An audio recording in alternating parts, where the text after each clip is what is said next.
Queremos hoy compartir esta palabra y queremos que los que pudimos estar ese día, los que no, les voy a recordar, hace un año y un mes y unos días. De hecho, el 24 de septiembre del año pasado hicimos una vigilia, si todos recuerdan, ¿sí? Listo. Madre, qué elegancia. Hicimos una vigilia en Anolaima. Pero yo les recuerdo a los que no estuvieron y fue muy hermoso porque sin coordinarlo, resulta que, Marielita, buenas tardes, bienvenida, qué alegría verte. Justo coincidió que la vigilia fue el 24 de septiembre y ese día se celebraba el Rosh Hashanah, era así, el nuevo año en el calendario bíblico. Pues no había sido coordinado así, pero fue muy hermoso. Y Dios nos hablaba del nuevo tiempo al que entrábamos. De hecho, no se pudo grabar y el pastor todavía se lamenta porque el Señor le fue dando toda la revelación ahí. Dijo, y traté de predicarlo, pero no es lo mismo, ¿no? Como ese día en medio de todo el fluir.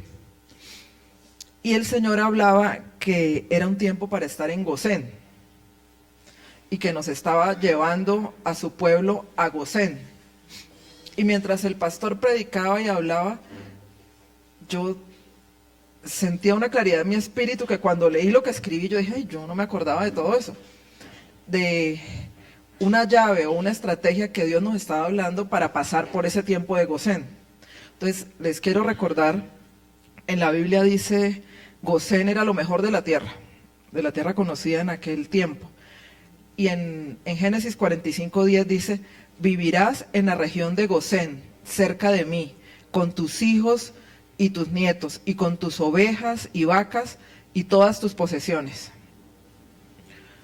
Gosén era una tierra muy fértil, una tierra llana, era una llanura junto al río Nilo, y precisamente a Egipto la separaba de Gosén el río Nilo.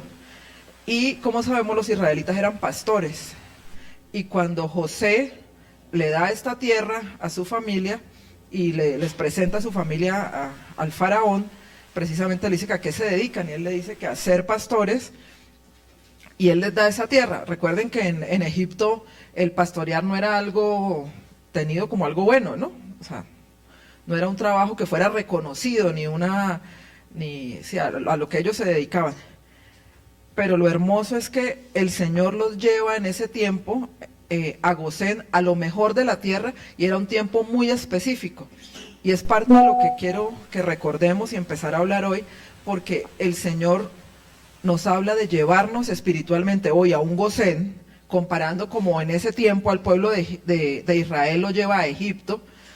¿Y qué tiempo fue en el que el pueblo fue introducido a Gosén? Era un tiempo de hambruna, era una hambruna mundial. En lo que se conocía en ese momento, llegó una escasez de alimentos tremenda que el Señor anunció, y si no hubiesen sido llevados a Gosén, hubiesen muerto de hambre.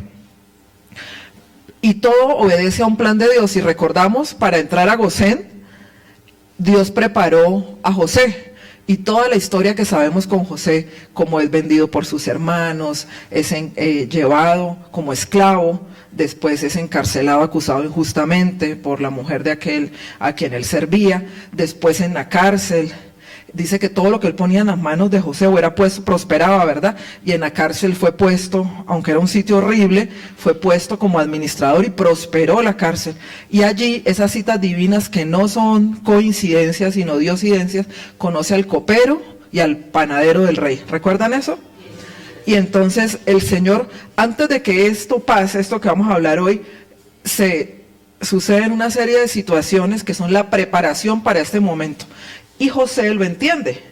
Cuando ya se encuentra con su familia y viene todo esto sobre la tierra que el Señor le anunció y le dio la revelación a José del sueño del faraón, él entiende que para un tiempo como ese, Dios lo llevó a este lugar para un día traer y rescatar a su pueblo, al pueblo de Dios, que era su familia. Entonces, les venía diciendo todas estas citas divinas, conoce al copero, al panadero, le cuentan que que tuvieron un sueño, ¿recuerdan? En el uno la persona es ejecutada porque efectivamente había cometido el delito, y en el otro, en el sueño, era liberada. Este hombre, que era el copero, que es el que es liberado, el panadero es ejecutado, el copero vuelve delante de Faraón. Recuerden que el copero es una persona de mucha confianza porque debía probar, ¿no?, las bebidas, y en ese tiempo la manera de acabar con los reyes era envenenándolos, o sea, era una persona de absoluta confianza. Pero pasó un tiempo, y el copero se olvidó de quién era José. Pero Dios no se olvida de nosotros, y toda esa preparación por la que hemos venido atravesando en estos años no ha sido en vano. Un día nos vamos a encontrar con el copero, con el panadero, y todo va a encajar. Y si no hubiésemos pasado por todas las situaciones, al igual que José, no vamos a estar preparados para el momento en que el Señor va a suscitar la situación específica por la cual va a llamarnos al cumplimiento de la plenitud de nuestro propósito en Él. Y el copero, entonces, el faraón tiene un sueño, y ¿quién recuerda? El faraón quería que le interpretaran ese sueño, y el copero le dice, yo sé. ¿Y dónde está? Yo sé quién se lo puede interpretar. ¿Y dónde está? En la cárcel. Manden por él. Y traen a José, y en el sueño recuerdan las famosas 7 vacas flacas, las famosas 7 vacas gordas, y inmediatamente José le es revelado de parte de Dios. Acuérdense que él era un soñador, ¿no? Dios le había dado sueños desde su infancia, y los sueños al principio le ocasionaron la envidia y el repudio de sus hermanos, pero toda la preparación por la que Dios lo llevó en la esclavitud, en la cárcel, administrando, o sea, todo esto simplemente era la preparación para lo que iba a pasar ahora. Y de eso se trata lo que Dios quiere enseñarnos. Entonces es llevado, interpreta el sueño, pero no solo le da la revelación del sueño, sino que inmediatamente el faraón ve en él la persona con la capacidad para llevar eso que Dios le reveló a cabo. Y es lo que Dios estaba haciendo con muchos de nosotros. O sea, nos ha estado preparando, pasando por situaciones difíciles, por procesos, por la prensa de oliva, por el fuego, ¿verdad? ¿Para qué? Para prepararnos, para que estemos listos, seguros y dispuestos de que va a llegar un momento en el que todo eso va a empezar a cobrar sentido. Muchos lo hemos visto ya a lo largo de nuestra vida, por qué nos estaba preparando, pero hay cosas que se van a hacer evidentes en un momento, en nosotros, en nuestros hijos, y vamos a decir, gracias a Dios pasamos por todo esto, porque si no, no hubiésemos estado preparados. Y estando allí, el faraón se da cuenta que él es la persona, no solo que le reveló el sueño, sino una persona indicada para hacer ese sueño realidad. Y empieza José, con toda la sabiduría que Dios le había dado, la experiencia como esclavo en la casa de Potifar, la experiencia como administrador en la cárcel, que parecería absurdo, ¿no? O sea, ¿dónde se preparó? En 2 sitios que uno no desearía, ni como esclavo ni en la cárcel, pero fueron sus sitios de preparación. Y allí fue donde el Señor dispuso que él pasara por ese proceso para tenerlo listo para levantarlo. Recuerden que el Señor es el que nos exalta, el que nos levanta, pero primero seguimos el ejemplo de Jesús, nos humillamos hasta lo sumo, como Él quiera, a donde Él nos quiera poner, y levanta a José, y dice que era el segundo después de Faraón, y es en un tiempo de ¿qué? De preparación para lo que venía. O sea, Dios lo había revelado, el Faraón creyó lo que le pudo interpretar del sueño José.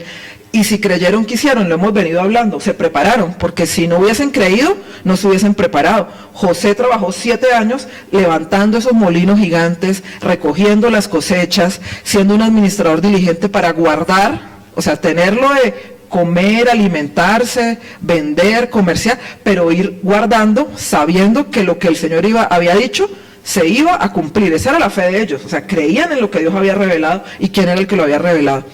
Y al pasar esos 7 años, casualidad, que justamente en medio de la hambruna, su padre, creyéndolo muerto, recuerden, manda, que era el único, que ellos sabían que el único lugar donde había comida era allí en Egipto. Y todos sabemos la historia, el padre lo manda, él lo reconoce, después se revela a ellos, y miren cómo Dios había preparado todo, absolutamente todo, para que en el momento de la hambruna, el pueblo fuera guardado. ¿Y quién era el que les iba a proveer?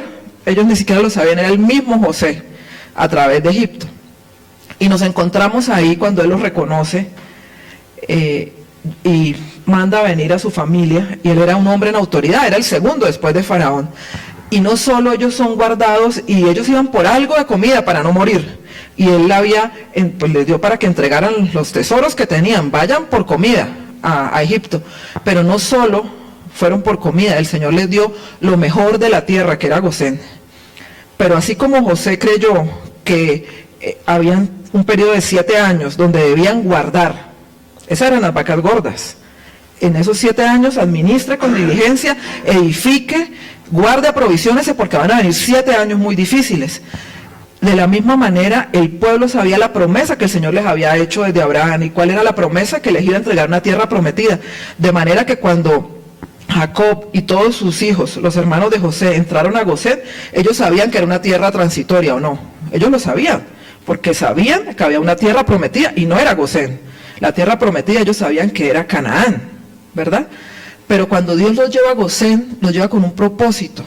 Y de eso se trata para nosotros hoy. O sea, a Gosén fueron llevados para ser guardados en un tiempo específico, en un tiempo de hambre, en un tiempo de escasez, en un tiempo donde las naciones se tambaleaban porque muchos reinos cayeron en ese entonces. Tuvieron que vender. La Biblia registra que todos terminaron siendo esclavos de Faraón. O sea, que el imperio que se levantó fue el egipcio en ese momento porque todos tuvieron que vender ganados, tierras y hasta hacerse esclavos con tal de tener comida. Y son los tiempos que estamos viviendo, ¿o no? Son los tiempos, las naciones se tambalean, Dios ha venido hablando de que viene escasez, y yo recordaba, no sé si es Jeremías, cuando Dios está hablando de que viene juicio sobre la nación, y los profetas falsos les decían al pueblo, no, tranquilos, paz, vendrá bendición, no sé qué, y el Señor los reprende y les dice, si hubiesen estado en mi secreto, ¿sí? Hubiesen sabido pues que eso no era verdad, que viene juicio. Y no es para temer, o sea, cuando el Señor nos anuncia, como le anunció a José, era para que se preparara, ¿verdad? Y Gosén, ¿qué buscaba? Dice ahí, vivirás en la región de Gosén cerca de mí. O sea, y si lo llamamos al Señor, lo que está diciendo, el tiempo de Gosén es el tiempo donde más debes acercarte a mí, donde más te necesito en intimidad, donde más te necesito en lo secreto. Y no es lo que nos ha venido diciendo el Señor. O sea, los quiero en el secreto, en la intimidad, búsqueme. ¿Se acuerdan lo que hablábamos de prepararnos para el Señor? Que el Señor tiene un aroma. Y que cuando preparaban a la novia, a la doncella para entrar delante del rey, era con esos mismos aromas, mirra, aloe, casia, o sea, el aroma que dice la Biblia en los Salmos que tiene el aroma del Mesías, cuando proféticamente le es revelado a David en los Salmos. Entonces, Gosén es un tiempo de intimidad, como en ese tiempo fueron llevados para ser guardados, y no solo ellos, dice que su familia, sus posesiones, todo lo que tenían, ahí, cerca del Señor, donde fuesen guardados. Entonces, Gosén, precisamente, es ese tiempo. Pasa el tiempo entonces, están ellos en Gosén, y yo decía, Señor, ¿cuánto tiempo fue que pasó para que salieran de ahí? 430 años. La Biblia registra y dice, y el día en que se cumplían los 430 años, es cuando ellos salen. Y el Señor les había prometido, pues la tierra prometida, recuerden. O sea, ellos se quedaron ahí durante todo ese tiempo. A Gosén entraron Jacob con sus 11 hijos, pues más José, y todos los nietos, las familias de ellos, los que venían con ellos. Me imagino que también tendrían esclavos, porque hablan que había personas que no eran de Israel, que estaban con ellos. Entra toda esta gente, pero en 400 años era una nación enorme, enorme. O sea, Gosén es un sitio para crecer, para multiplicarse, para fructificar. O sea, en este tiempo que el Señor nos está llamando a prepararnos a nosotros, es un tiempo para dar fruto, para crecer espiritualmente, para administrar con sabiduría, para prepararnos para lo que viene igualmente. Y de allí, recuerden que cuando ellos ya salen, 430 años después, salen guiados por Moisés, ¿verdad? Salen de Gosén. Pero me llamaba la atención, yo decía, Señor, pero si hace 430 años ellos tenían claro que esa era una tierra de transición, que iba a llegar un día a la tierra prometida, ¿por qué la mayoría de ellos salieron quejándose? Y es lo que vamos a ver hoy. Y añorándola. Y solo Josué y Caleb, ¿verdad? Yo dije, ¿qué hubo de diferente en esas familias que ellos no olvidaron? ¿Cuál era la promesa del Señor? No olvidaron hacia dónde era que tenían que ir. No olvidaron que Dios les había dicho que había una tierra por conquistar. Pero miren cómo, siendo Gosén un lugar para estar cerca de Dios, un lugar para prepararse, para edificar, pero un lugar de transición, O sea, si uno se pone a ver, la mayoría de esas familias, pues no le enseñaron a sus hijos qué era lo que el Señor les había prometido, y que ese era solo un lugar donde Dios los había llevado para ser bendecidos. Y es allí, al salir, donde vienen las plagas, que todos lo hemos visto en películas, lo hemos leído en la Biblia, pero si uno se pone a ver, mientras que, imagínense que estamos aquí, allá está el río, del otro lado ya está Egipto, pero del río hacia allá hay muerte, los cultivos se acaban, las ranas invaden las comidas, las moscas, la sangre en las aguas, o sea, todas las plagas que conocemos. Pero del lado del Nilo para acá, no pasa absolutamente nada de eso. O sea, ¿cómo no reconocer en medio de todo eso la bendición de Dios? Y nos pasa hoy en día. Y cuando uno se va más adelante a Éxodo, cuando ya los ve en el desierto, o sea, las quejas tienen que ver con la protección de Dios. Y yo me preguntaba, y yo decía, Dios mío, pero si es que unos capítulos atrás, ellos vieron que del Nilo para allá había muerte y destrucción, hambruna, y del Nilo para acá estaban guardados completamente como Dios se los había prometido desde que los llevó a Gosén. Y nos pasa a nosotros, nos pasa hoy en día. Es lo mismo. Yo decía, podemos criticar al pueblo de Israel, pero nos portamos de la misma manera. Vemos la protección de Dios, vemos lo que está pasando allá al lado, hay miseria, destrucción, hay necesidad, hay escasez, hay guerras, hay enfermedad, pero aquí Dios nos guarda, nos protege, y aún así hacemos lo que hizo el pueblo de Israel. Tan pronto salieron, yo quise mirar la línea de tiempo, a ver cuánto habían demorado en quejarse. No, resulta que se demoraron en quejarse, se quejaron en las puertas cuando estaban en el Mar Rojo, para salir. Se quejaron a los 3 días, se quejaron a los 15 días, se quejaron a los 3 meses. Había un estudio donde está la línea de tiempo, y yo dije, Dios mío, yo decía, bueno, de pronto se quejaron cuando uno dice, ya está agotado, ha pasado el tiempo. No, a los 3 días ya estaban queriendo volver. O sea, y lo que había en su boca no era alabanza, sino queja. Y uno puede decir, y yo leía todo eso y me puse yo a ver cuándo se quejaron, y vuelve y lee otro capítulo donde se quejaron, y yo decía, Señor, o sea, desde un primer momento al salir, lo que había en su corazón era queja. Entonces volví y me hacía esta pregunta, ¿qué pasó en Gosén? Si fue un sitio de preparación donde Dios los llevó para acercarse, o sea, ¿en qué momento se alejaron tanto de Dios? Porque fue el corazón el que se alejó de Dios. Si el corazón, y la prédica hoy es un corazón agradecido, si el corazón de ellos hubiese sido un corazón agradecido, no se hubiesen empezado a quejar al salir, ni a los 3 días, ni a los 15 días, porque habrían recordado que hacía 3 días, que hacía unas horas, habían muerto los primogénitos, mientras que aquí habían sido guardados absolutamente todos. Y yo creo que es lo que Dios nos está demandando, y cuando el pastor hablaba ese día del tiempo en el que Dios nos quería introducir en Gosén para protegernos y guardarnos de todo lo que iba a estar pasando afuera, ¿verdad?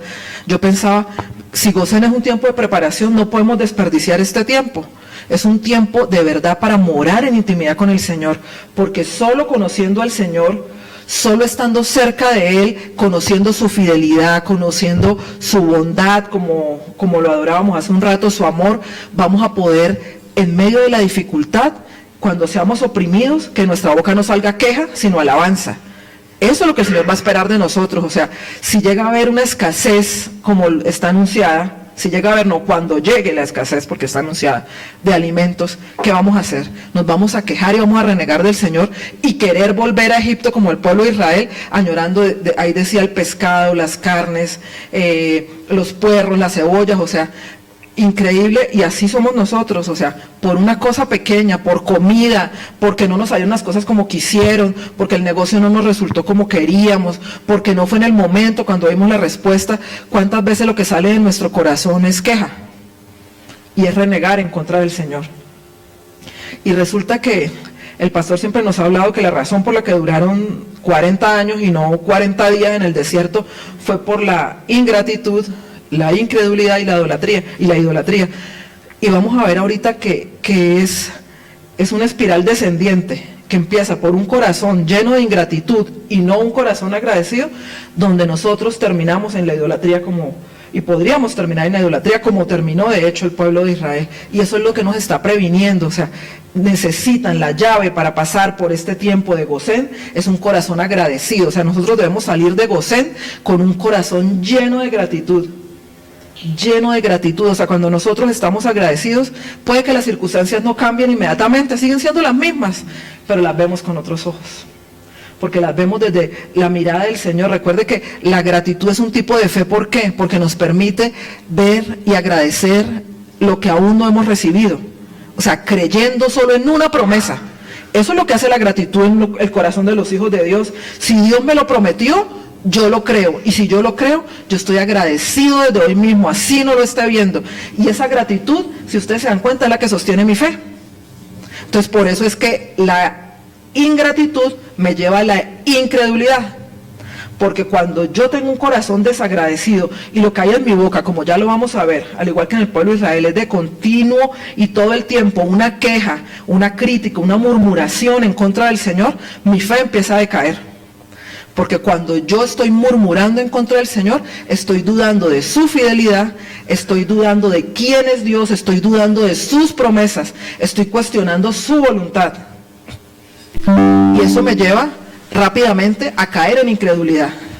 Y resulta que la incredulidad es el peldaño anterior a caer en idolatría. Y ustedes dicen, no, yo no voy a hacer un becerro como lo hizo el pueblo de Israel. Rapidito, subió Moisés. 40 días estuvo arriba Moisés y ya se desesperaron y que dijeron, no, ese no va a volver, haznos un Dios. Le dijeron a Aarón, haznos un Dios. Mire cómo ellos todo este paso. Antes de eso se habían quejado por todo, porque no había comida, porque no había carne, porque el maná no les gustaba, porque no había agua, de todo se habían quejado.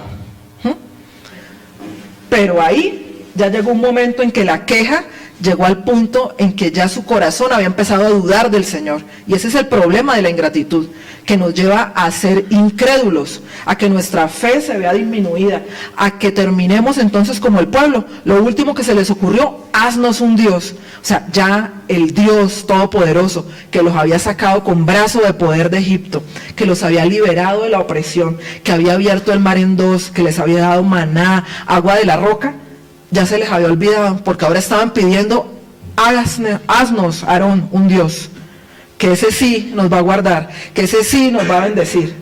Y es que en eso es en lo que nosotros podemos caer fácilmente. No nos vamos a hacer un becerro de oro como hicieron ellos, pero es que la idolatría es todo aquello que le quita el primer lugar al Señor. Pueden ser nuestros hijos, nuestro trabajo, nuestro esposo, nuestro cuerpo. Culto de idolatría, pero también recuerden que la Biblia dice que como pecado de adivinación es ¿qué? Aquí lo tengo, en 1 Samuel. ¿Con qué compara el Señor la idolatría y la hechicería? Porque nosotros decimos, no, un becerro de oro ya no nos vamos a hacer, pero es que la idolatría no es solo los ídolos, de los que nosotros pues ya tenemos hoy en día claridad, pero es que el Señor claramente nos deja registrado en su palabra que como pecado de adivinación es la rebelión, ¿sí es? Y como pecado de idolatría, la obstinación, pero que aquí lo tengo y no lo encuentro. Me ayudan a buscar, creo que eso está en 1 Samuel, estoy buscando aquí, pero no lo veo. Dice, como pecado de adivinación, si lo buscan así en Google les aparece, como pecado de adivinación Biblia, y yo lo tengo aquí en varias versiones, a ver mientras lo conseguimos. Porque hablaba que creemos que la rebelión o la obstinación simplemente es algo más grave. No, dice aquí el no obedecerle, que era lo que hacían ellos, que no le obedecieron, que murmuraron en contra de él, que dudaron de su poder. Aquí está, dice, la rebelión es tan pecaminosa, en una versión dice, tan pecaminosa como la hechicería. O sea que como pecado de brujería es la rebelión. Y la terquedad tan mala como rendir culto a ídolos. Entonces, ¿qué pasa? Y dice en otra versión, es 1 Samuel 15:23. Dice, negarse a obedecerlo. Es que ese es el punto. Negarse a obedecer a Dios. O sea, cuando nosotros nos mantenemos en nuestra idea obstinada de hacer nuestra voluntad y a nuestra manera, y no como lo dice el Señor, dice, es tan malo como la brujería. Y ser tercos y hacer la voluntad propia es como el pecado de adorar ídolos. Entonces a veces creemos que la idolatría simplemente son las estatuas de yeso. No, resulta que querer hacer nuestra voluntad por encima de la de Dios, o sea, en la Reina Valera dice la obstinación, es el mismo pecado de idolatría, el mismo, es igualito. Y no obedecerlo, rebelarse en contra de Dios, es la misma hechicería. Entonces fíjense cómo un corazón ingrato, o sea, la ingratitud, la queja, nos lleva a dudar de Dios, a dudar de su protección, a dudar de su carácter, a dudar de su fidelidad, y por lo tanto, pues nos llena de incredulidad. Y eso, rápidamente, nos tiene en el debacle ya que es la idolatría, en querer ahora hacer ¿qué? Nuestra propia voluntad, porque nos parece que la de Dios no es suficiente o no es correcta, porque por ahí empezó la queja. La queja del pueblo de Israel y nuestras quejas y nuestra ingratitud es cuando nosotros creemos que lo que Dios está haciendo no es lo suficientemente bueno. Exacto. Y que nosotros creemos que la manera en que nosotros creemos que Él nos responda o resuelva una situación es la correcta. Entonces nosotros cuestionamos la voluntad de Dios y creemos que Él puede hacerlo y llegamos a nuestra manera porque sería la mejor y llegamos a enojarnos con Dios, que es lo que hizo el pueblo de Israel. Y es lo que Él no quiere que hagamos. Y lo que yo sentí hace un año, en ese momento cuando el pastor estaba predicando sobre este nuevo tiempo, en el que entrábamos en ese tiempo de Gosén, era precisamente que la llave que el Señor quería que nosotros usáramos para pasar por este tiempo y salir fortalecidos, y salir a cumplir el propósito por el cual Él nos ha estado preparando, era la gratitud. Porque solo un corazón agradecido podría entonces entender y someterse a la voluntad de Dios. Solo un corazón agradecido estaría dispuesto a, en medio de las situaciones más adversas, entender que en eso había un propósito. Y al contrario de quejarse e irse en contra de Dios, alabarlo y darle gracias. Y que este tiempo de Gosén, en este tiempo de preparación, nosotros debíamos vivir en una dimensión de gratitud. O sea, no es la gratitud de, ay, gracias Señor por los alimentos, no, es un estado del corazón, es vivir. O sea, pidiéndole al Señor, Señor, yo quiero vivir agradecido, lo cantaban en la adoración, por siempre, siempre estaré agradecido. Cuando uno entiende que nos dio inmerecidamente su gracia, su salvación, cuando uno entiende que todo lo que tenemos, el techo, la cama, la comida, el trabajo, nuestros hijos, viene de Él. O sea, es ese estado de gratitud. Yo lo que sentía era esa frase, vivir en una dimensión de gratitud, pero plena, donde usted ve esto en su casa y dice, Señor, gracias, tan lindo, y yo que lo quería tanto. No como que todo lo demos por hecho, como que todo nos lo merecemos, no. Al contrario, la gratitud es, no me lo merecía, sí, yo sé, la gratitud es, no me lo merecía, Señor, pero Señor, te complaciste en bendecirme con este hogar, con esta familia, con estos hijos. O sea, en esa dimensión es que Él quiere que nosotros nos movamos en este tiempo, y que así pasemos por Gosén, pero que no nos quedemos con eso, que se lo transmitamos a ellos. Porque si no, cuando vayamos a salir de Gosén, va a pasar lo que le pasó a la generación que salió al desierto. Se quejaron desde el primer momento. Y yo veía ahí, y yo sé que la Biblia no lo registra explícitamente, pero pensémoslo. O sea, cómo unas generaciones atrás, yo quise ver en el momento en que entraron, cuando muere Jacob, cómo los bendice. Recuerden que él bendice a cada tribu, o sea, con esa claridad de lo que Dios iba a hacer. De hecho, lo que le dice a José me impactó, yo nunca había leído eso. Cuando bendice a José le dice, y te daré a ti algo que no le di a tus hermanos, el monte de Siquem. Yo no había leído eso. O sea, él le está diciendo, esta no es mi heredad, aquí estamos de paso, Dios nos trajo, pero dice, allá en la tierra prometida, o sea, a ti te daré el monte de Siquem. O sea, Jacob estaba diciéndoles lo que viene allá, el propósito de Dios. Y si uno lee cómo bendijo a cada uno de sus hijos, ¿no? Al uno, hombre fuerte, la tribu de guerra, o sea, a cada uno determinándoles cuál era el propósito, o sea, la dirección que le dio Jacob al morir a cada uno de sus hijos y a sus descendientes era propósito en Dios, lo que Dios había hablado de ellos, y era, ustedes van hacia allá, hacia la tierra prometida. Yo dije, ¿en qué momento, entre ese momento y la salida de Gosén, o sea, están tan perdidos? Sí, ¿por qué? Porque una generación se cayó. Yo digo, mire, uno va a ver y ya se los voy a leer.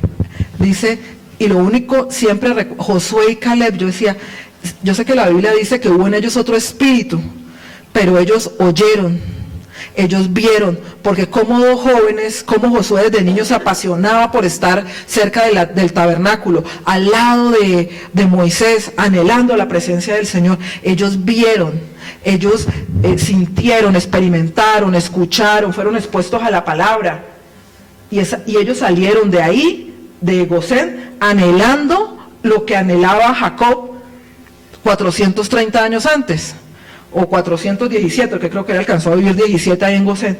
O sea, con la misma pasión con la que Jacob murió, bendiciendo a sus generaciones, sabiendo lo que había por delante, que era la tierra prometida. Y para nosotros nuestra tierra prometida es Cristo, o sea, la plenitud de lo que Dios determinó para cada uno de nosotros. El propósito en Jack, en mi esposo, en Paula, en Gaby, en Liana, en Marielita, en Erika, en Robert, en Aidecita, en José. Esa es la plenitud de la dimensión. Y Él nos dice, entrar a poseer lo que Dios nos entregó. ¿Qué nos entregó? Es que hay muchos de nosotros que ni siquiera nos hemos preguntado qué fue lo que Dios nos entregó. O sea, ¿para qué? La pregunta existencial que se hacen los muchachos. Pero es que es una pregunta indispensable y no es existencial, es una pregunta divina, es una pregunta de eternidad. Señor, ¿cuál fue tu propósito al ponerme aquí en esta tierra? Yo quiero cumplirlo. O sea, yo no quiero pasar por aquí como una planta. ¿Cómo es? Crece, nace, crece, se reproduce y muere. Yo no quiero pasar como una planta. Simplemente, o sea, quiero la plenitud del propósito de Dios en mi vida, no menos que eso.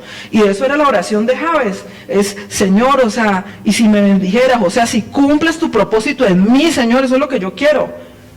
Entonces digo, ¿dónde se perdió la pasión? Que solo dos salieron con esa convicción, ese deseo. Y mientras todos se quejaban, ellos tenían claro. Y fue tan claro que Dios dice, todos estos morirán. Y fue después de una queja, ya en el colmo ya del Señor, que dijo, y ya no van a entrar.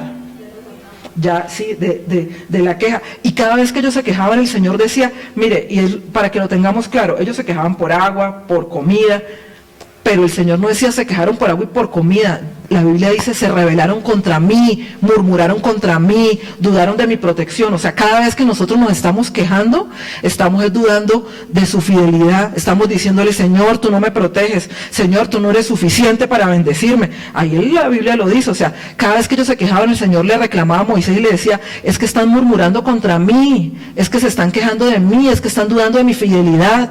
O sea, dicen que yo no los protejo. O sea, nosotros estamos, cada vez que nos quejamos y nuestro corazón deja de ser agradecido, le estamos diciendo a Dios, mira, tú no eres suficiente, tú no lo puedes hacer. Terrible, terrible, por eso Dios se enojaba tanto.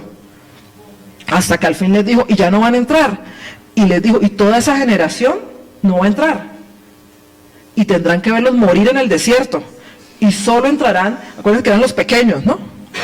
El resto, todos van a morir en el desierto. ¿Por qué? Porque una y otra vez se quejaron en contra del Señor, anhelando supuestamente lo que un día tuvieron. O sea, que nuestro corazón no nos lleve a anhelar, a envidiar, a codiciar. Porque ¿qué es la queja? ¿Qué es la queja? Es sentirnos inconformes con lo que Dios nos da. Eso es la queja. Un estado de inconformidad que nos lleva a ser desagradecidos, a no tener contentamiento y a tener resentimiento. La queja sale de un corazón resentido, que considera que lo que tiene no es suficiente, o que lo que Dios le ha dado no es lo que él cree que se merece. O sea, ese enojo por el resentimiento, cuando somos desagradecidos, es producto de que consideramos que nos deben algo, que Dios nos debe, que no nos ha dado lo suficiente. Como la gente dice que la vida nos debe, que el esposo nos debe, que los hijos nos deben. Nadie nos debe nada. Nadie nos debe nada. El Señor ya pagó por nosotros. Él pagó a precio de sangre por cada uno de nosotros. Él nos perdonó. Ahora nosotros, al contrario, tenemos que perdonar al esposo, a los hijos, al jefe. Nadie nos debe nada. Y así vamos a estar con un corazón agradecido, porque es que nadie nos debe nada. Al contrario, nosotros no merecíamos. ¿Cuál era la paga nuestra? La muerte, porque la paga del pecado era muerte. ¿Dónde nos encontró Jesús? A todos los que estamos aquí, en nuestros delitos y pecados. A ninguno nos encontró vivo, ni perdones, ni de rodillas adorándolo. No, a todos nos encontró en nuestros delitos y pecados, muertos. Entonces, ¿qué es lo que tanto nos merecemos para estar enojados y para estar llenos de ingratitud? No nos merecíamos nada, pero Él nos dio todo. Y no solo nos dio lo más importante que nadie podía darnos. Mire, solo con eso nosotros deberíamos estar eternamente agradecidos y ya no necesitar nada más. Ese debería ser el estado de esa dimensión de gratitud que el Señor nos está pidiendo vivir. Es la salvación. Ya con eso uno debería decir, Señor, o sea, después de tener vida eterna no hay nada más. Pero como Él es tan maravilloso, bondadoso, fiel, entonces dice, no, amado, yo quiero que prosperes conforme prospera tu alma. O sea, en todo. Yo quiero que dice Él, que experimentemos aquí en la tierra de los vivientes su fidelidad. Él quiere que vivamos en la plenitud de disfrutar de una familia, de un esposo, de unos hijos, de unos nietos, de disfrutar de la bendición económica, porque Él lo quiere. Él lo quiere, es tan hermoso, tan bondadoso el Señor, que Él quiere. Pero ¿qué necesitamos nosotros? Un corazón agradecido. La queja viene de un corazón lleno de resentimiento. Mire, yo en estos días le preguntaba, Señor, ¿por qué en nuestro corazón a veces hay tanto enojo? Y es esa amargura del sentir que todo el mundo nos debe, porque nos hicieron, porque nos dijeron. Cuando nosotros decidimos perdonar y nadie nos debe, empezamos a ver la vida desde la gratitud y no desde la queja. Empezamos a ver las cosas desde la bondad de Dios y no desde ¿por qué no tengo esto? La ingratitud es por falta de contentamiento, porque nos parece insuficiente todo lo que tenemos. Estamos viendo lo que tiene el vecino, estamos mirando con envidia lo que tiene el otro, al contrario, estar agradecidos de todas las bendiciones que Dios nos da. Un corazón resentido y un corazón inconforme es el que vive quejándose, porque todo lo contrario de expresar gratitud es la queja. La queja es precisamente la manifestación de esa ingratitud, de esa falta de contentamiento, de esa necesidad de querer pretender recibir supuestamente lo que merecemos, ¿no? Y que lo que tenemos no es lo que merecemos. ¿Por qué nos quejamos? ¿Por codicia? La Biblia dice que codiciamos, matamos y ardemos de envidia, dice la palabra. Dice, y no podemos alcanzar nada. ¿Por qué? Dice, pedís y no recibís porque pedís mal, para gastar en vuestros deleites. O sea, la codicia nos lleva a quejarnos, porque no vamos a estar contentos. La codicia nos lleva a no estar contentos con nada de lo que tenemos. Siempre queremos más. La envidia, porque nos lleva a compararnos con los demás. ¿Y cuál es el antídoto entonces de la queja? El contentamiento, la gratitud. Ese es el antídoto de la queja. No queremos quejarnos más. ¿Han estado ustedes quejándose en estos días? A veces uno se nota temporadas y uno empieza a quejarse de todo y qué vergüenza con Dios. O sea, quéjese y empieza a verle el lado malo a todo, a las situaciones, a las personas. Pues necesitamos es tener contentamiento. La Biblia dice en Hebreos 13, sean vuestras costumbres sin avaricia, contento con lo que tenéis ahora. Pues el Señor dijo, no te desampararé ni te dejaré. O sea, eso es un motivo de gratitud absoluta. O sea, Señor, estoy pasando una situación difícil, pero tu palabra dice que tú no me dejarás ni me desampararás. Gracias, Señor. Es ahí cuando nosotros nos agarramos de la promesa y estamos agradecidos hoy, aunque no lo estamos viendo. Estamos enfermos. Te sanaré. Lo que me dijo a mí, yo a propósito, ¿cómo es el nombre de la empresa? ¿Cómo es? Glow, ¿qué? Por favor, es que es internacional. O sea, la gloria de la palabra. Yo quiero esa palabra porque la quiero en mi cuarto. No morirás, sino que vivirás. Es el emprendimiento, una cuña aquí. De los Pradilla. Y contar las glorias de Jehová.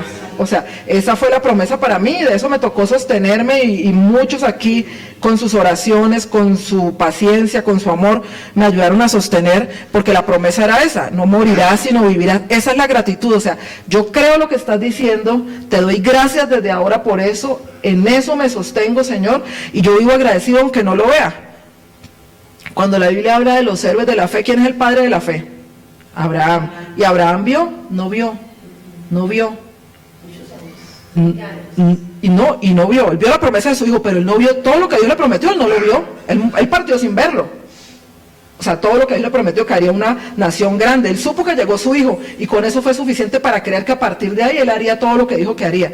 Y es llamado el padre de la fe, porque vio, no, porque si no, no sería fe, porque creyó, y como creyó, obedeció. O sea, eso es lo que nosotros necesitamos, movernos en esa dimensión. O sea, creemos, Señor, tú dices que así será, yo lo creo y yo estoy agradecida desde hoy. No estoy viendo, no tengo en mis bolsillos, no estoy viendo, no veo a mi hijo de rodillas delante del Señor, pero yo creo. Y así con cada cosa que el Señor nos está diciendo. O sea, en esa dimensión es que Él quiere que pasemos este tiempo. Y este versículo que me fascina dice: dad gracias a Dios en todo, porque esta es la voluntad de Dios para con vosotros en Cristo Jesús. La voluntad de Dios es que le demos gracias en todo. O sea, no que pasemos quejándonos, sino que le demos gracias absolutamente en todo. Necesitamos aprender a ser agradecidos, iglesia. O sea, yo necesito vivir en esa dimensión que el Señor está diciendo, porque he tenido en estos días y recordando esto, y hace poco hablando con Liana, yo decía: sí, Señor, Robert me mandó algo. Yo dije: Señor, eres tú confirmando también que es esto, lo que dijiste hace un año. O sea, tenemos que vivir de acuerdo a lo que tú nos estás diciendo. Entramos en este tiempo, si no pasamos y aprendemos a ser agradecidos en este tiempo, cuando vengan las pruebas, cuando venga la necesidad, cuando venga la hambruna, cuando vengan las guerras, cuando vengan todo eso, difícilmente vamos a poder soportarlo. Porque ¿qué es la primera reacción? Quejarse, empezar a dudar de Dios, y llenos de ingratitud empezar a ser incrédulos y terminar ¿qué? En idolatría, porque acuérdense que es rebelarnos en contra de Dios, dudar ya completamente de su voluntad, dudar de su poder, dudar de su fidelidad. Entonces, iglesia, necesitamos que este tiempo que Dios nos está permitiendo, que inició el año pasado, o sea, ya cumplimos un año de esos 7, no nos pase por el lado, sino que nosotros seamos entendidos y estemos alineados a lo que el Señor nos está diciendo. Y en esta temporada que entramos a Gosén, pues si el Señor nos quiere cerca de Él, estemos cerca de Él. Si necesita el mayor tiempo de intimidad, el mayor tiempo de amores con Él, como nos está diciendo, pues eso es a lo que nosotros debemos dedicarnos y prestarle atención. No podemos, como el pueblo de Israel, quiero leerles aquí solo uno para que vean cómo Dios hablaba y les decía: murmuraron contra mí, se rebelaron contra mí, dudaron de mí. O sea, lo que hacemos cada vez que nosotros nos quejamos, como lo hizo el pueblo de Israel, es quejarnos en contra de Dios. En este pasaje en Números 11, los israelitas no veían lo que Dios estaba haciendo con ellos. Recuerden que de día era la nube y de noche la columna de fuego, ¿no? O sea, los protegía, Él nunca los abandonó. Y dice aquí, el pasaje se llama: los israelitas se quejan contra Dios. Era contra Dios. No se estaban quejando del clima, ni de la comida, de lo que ellos creían. Cada vez que uno se está quejando, nosotros, los hijos de Dios, estamos diciéndole: tú no me estás dando, tú no me proteges. Así no se lo digamos explícitamente, eso es lo que estamos haciendo. Dice, espérenme que quiero llevar a donde, cuando empiezan a pedir que ojalá pudieran comer carne. Y hay algo muy importante que nosotros debemos guardarnos en este tiempo, y está aquí en Números 11, y es que los que iniciaron ese movimiento de ingratitud fueron unos extranjeros. Y Dios desde siempre les había advertido que no se mezclaran, ¿sí? Que precisamente de las costumbres de los otros ellos no copiaran, no hicieran lo mismo. Y es algo que Dios nos está hablando en este tiempo. O sea, a nosotros nos lo ha dicho específicamente. O sea, no se equivoquen, ustedes están allá, pero ustedes no son de ellos. Están en esos trabajos, pero no son como ellos. O sea, nosotros tenemos que ser diferentes, porque ¿a qué llevó Dios al pueblo a Gosén? Para ser guardados. Nosotros somos un pueblo apartado, nosotros somos un pueblo santificado. O sea, nosotros no podemos ser igual que los demás. Y aquí esta rebelión empezó porque personas que no eran del pueblo empezaron a quejarse y solo querían comer. Y empezaron a decirles: pero es que allá comíamos pescado, comíamos cebollas. Y cuando nosotros permitimos que los que no tienen a Dios en su corazón empiecen a contaminarnos con la manera en que ellos ven la vida, con cómo ven las situaciones, con sus quejas, con renegar, nosotros estamos permitiendo que esa rebelión empiece a darse en nuestros corazones. Y dice aquí que entonces fueron ellos, ¿no? Fueron los extranjeros. Y dice aquí, mira, dice así. Dice: sin embargo, entre los israelitas había gente de los otros pueblos que solo se preocupaba por comer. ¿Por qué? Porque ellos no entendían que ese caminar al salir de Gosén era para ir a la tierra prometida. Ellos salieron porque querían la libertad, punto. Porque en Egipto eran esclavos, como ya llegaron a ser esclavos los judíos, pero ellos no estaban entendiendo que esto era un proceso para llegar al cumplimiento de nosotros sí. Nosotros entendemos que nuestros procesos y lo que va a estar pasando en el mundo y lo que ya está pasando en las naciones que están tambaleando, hace parte de lo que Dios ha dicho. Entonces dice, se dejaron llevar por ellos y empezaron a llorar y a decir, ojalá pudiéramos comer carne. ¿Se acuerdan del pescado que comíamos gratis en Egipto? Imagínense, gratis, cuando eran esclavos y los oprimían y los maltrataban. O sea, en ese momento cuando uno reniega de Dios se le olvida cómo era ser esclavo en el mundo, ¿no? Y empiezan a anhelar, dice que sabrosos los pepinos, los melones, los puerros y los ajos que allá comíamos. En cambio ahora nos estamos muriendo de hambre y lo único que vemos es maná. Qué tristeza cuando nosotros renegamos de lo que Dios nos da. Y era un pan que sus padres no habían conocido, o sea, algo que nunca nadie había conocido y Dios había preparado para ellos, pero estaban renegando y estaban llorando. Y miren la preocupación de Moisés. Dice, Moisés oyó que lloraban a la entrada de sus tiendas y se molestó porque sabía que esto haría enojar mucho a Dios. Y le preguntó a Dios, y ahí empieza Moisés a quejarse, porque la queja de otros lleva a que en un momento uno también termine quejándose delante de Dios. Gravísimo eso. O sea, también los que servimos a Dios, todos los que aquí servimos a Dios, termina uno quejándose, pero mire Señor, si ellos se quejan todo el tiempo, o sea, quejándose de los que se quejan, y se vuelve contagioso, así como la gratitud y un corazón agradecido es contagiosísimo, porque los hijos lo ven a uno vivir en esa dimensión, y ellos también aprenden a hacerlo, y los hermanos también, y los que están afuera en el mundo también, que hay en ese, que todo el tiempo está dándole gracias a Dios, pero la queja, hermanos, es contagiosísima también. Y mire el Señor al final, es cuando les da las codornices y el Señor les dice que no comerán ni un día, ni 5, ni 10, ni 20, sino todo un mes hasta que vomiten, hasta que les salgan por las narices. O sea, el Señor dijo, no más de estas quejas. Pero oigan esto, eso será su castigo por haberme rechazado y no reconocer mi presencia entre ustedes. Eso les pasará por haberse quejado y por decir, mejor nos hubiéramos quedado en Egipto, perdón. Miren cómo Dios lo veía. Ellos estaban quejándose por comida, pero lo que estaban rechazando era a Dios, a su presencia y a su provisión, porque estaban diciendo ese maná. Y eso es lo que nos pasa a nosotros. O sea, creemos que cuando nos quejamos simplemente, ay no, esta situación me toca hacer, y no nos estamos dando cuenta que no se queda ahí. Lo que estamos haciendo es rechazar a Dios, quejarnos de su presencia, no reconocer su protección, no reconocer su amor y su fidelidad. O sea, es mucho más grave lo que nosotros estamos haciendo, y por eso Dios nos está diciendo, por este tiempo necesito que aprendan a tener un corazón agradecido, porque es algo en lo que uno se ejercita también, obligarse a no quejarse. Y va a salir queja de la boca, porque cuando a uno lo oprimen, recuerden, ¿qué sale? No, ahí es cuando sale instintivamente de lo que hay en el corazón. ¿Qué sale? ¿Sale alabanza? ¿Sale una palabra de gratitud? ¿O sale queja? Listo. Y para terminar, así como el pastor Diego extendiéndome, qué pena. Se aprendió bien. Miren, les quiero leer lo que escribí, que ni me acordaba yo de todo lo que había escrito en ese momento mientras el pastor hablaba y Dios nos hablaba del tiempo al que entrábamos de Gosén. Dice, la gratitud es un tipo de fe. La fe le agradece a Dios por las cosas que no son como si fueran. La gratitud no espera la respuesta para decir gracias. Con una promesa basta para ser agradecidos. Todo eso lo hemos aprendido aquí, en la escuela, en la iglesia. Si podemos ser agradecidos y reconocer las bendiciones de Dios, aún en medio de dificultades y pruebas, nuestra fe será fortalecida. Es ahí donde nuestra fe se fortalece. Y no viviremos como el pueblo de Israel, que al salir de Gosén no reconoció la protección y la provisión de Dios, sino que se la atribuyó a Egipto y a su trabajo. Y eso, el atribuirles lo que realmente venía de Dios a sí mismos y a Egipto, los llevó a dudar de Dios y de sus promesas. O sea, su ingratitud los llevó a dudar de Dios y de sus promesas y caer en incredulidad. Los llevó a dudar de la grandeza y la fidelidad de su Dios.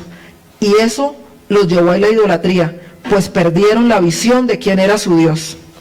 Dios quiere que no cometamos los mismos errores del pueblo de Israel. sino que por el contrario, con un corazón agradecido, gozoso, con contentamiento, podamos fortalecer nuestra fe y adorarlo, y amarlo por sobre todas las cosas, con todo nuestro corazón, toda nuestra mente y todas nuestras fuerzas. Si la gratitud es un tipo de fe, la ingratitud es un tipo de incredulidad. Dios nos está llamando a vivir en la dimensión de la gratitud a Dios. Es en esa dimensión en la que, iglesia, el Señor quiere que vivamos. Y si alguno de nosotros en este tiempo se ha estado quejando, nos hemos estado quejando, si hemos renegado, si hemos visto lo que falta, la escasez, la necesidad, la enfermedad, si hemos visto el problema y las circunstancias por encima de la fidelidad, del amor, de la protección, de la bondad de Dios, de su misericordia en nuestras vidas, pidámosle perdón al Señor. Él es fiel y justo para perdonarnos, Señor. Perdónanos, Señor, porque tú nos estás recordando, Señor, que para este tiempo, Señor, tú necesitas que aprendamos a vivir como un pueblo agradecido, Señor, agradecido primeramente por la salvación, agradecido porque tú guardas nuestra entrada y nuestra salida, Señor, porque partiremos de este mundo y no nos habremos dado cuenta cuántas veces, Señor, tú nos guardaste para llegar vivos a casa, para que llegaran nuestros hijos, nuestros esposos, nuestras familias, Señor. Gracias, Señor, por tu protección. Gracias, Señor, por tu provisión. Gracias, Señor, por tu fidelidad. Gracias por tu amor, porque nos perdonas una y otra vez. Gracias por tu misericordia, Señor. Gracias porque nos recibes como un padre a sus hijos con tierno amor, Señor. Gracias porque aún nos disciplinas. Gracias porque nos instruyes. Gracias por los desiertos. Gracias por los procesos. Porque es allí, Señor, donde hemos podido conocerte, porque te nos has revelado, porque hemos podido ver lo que ha habido en nuestro corazón. Gracias, Señor, por todo lo que pones en nuestra casa, en nuestra mesa, el techo, la cama. Gracias, Señor, por nuestras familias. Señor, cuán agradecidos estamos por nuestras familias, Señor. Gracias por la iglesia, Señor. Gracias porque por años tú nos has dado el alimento, Señor, el pan del cielo, Señor, tu palabra. Gracias por nuestros pastores, Señor. Gracias por los que sirven, por los que adoran, por los que enseñan, Señor. Gracias, Señor, gracias, gracias, gracias, Señor. Queremos vivir, Señor, en esa dimensión de gratitud a ti, Señor. Queremos pasar este tiempo, Señor, en Gosén, en lo mejor de la tierra, allí donde seremos guardados, Señor, en obediencia, en intimidad, en amor, en lo secreto, Señor, buscándote, conociéndote. Pero que cuando salgamos de aquí, Señor, salgamos con un corazón agradecido, seguro, Señor, de lo que tú has preparado para nosotros, creyendo en tus promesas, Señor, y caminando, Señor, caminando hacia el cumplimiento, la plenitud de tu propósito en cada uno de nosotros, Señor. Yo te doy gracias, Señor, bendigo, Señor, a todo el pueblo, Señor, lo bendigo, Señor. Tu palabra dice: el Señor te bendiga y te guarde, el Señor haga resplandecer su rostro sobre ti, el Señor tenga de ti misericordia, el Señor te provea de paz, de favor. Señor, hoy bendecimos, Señor, a todo el pueblo con toda bendición del cielo, Señor. Gracias, Dios, gracias por tu infinito amor, Señor.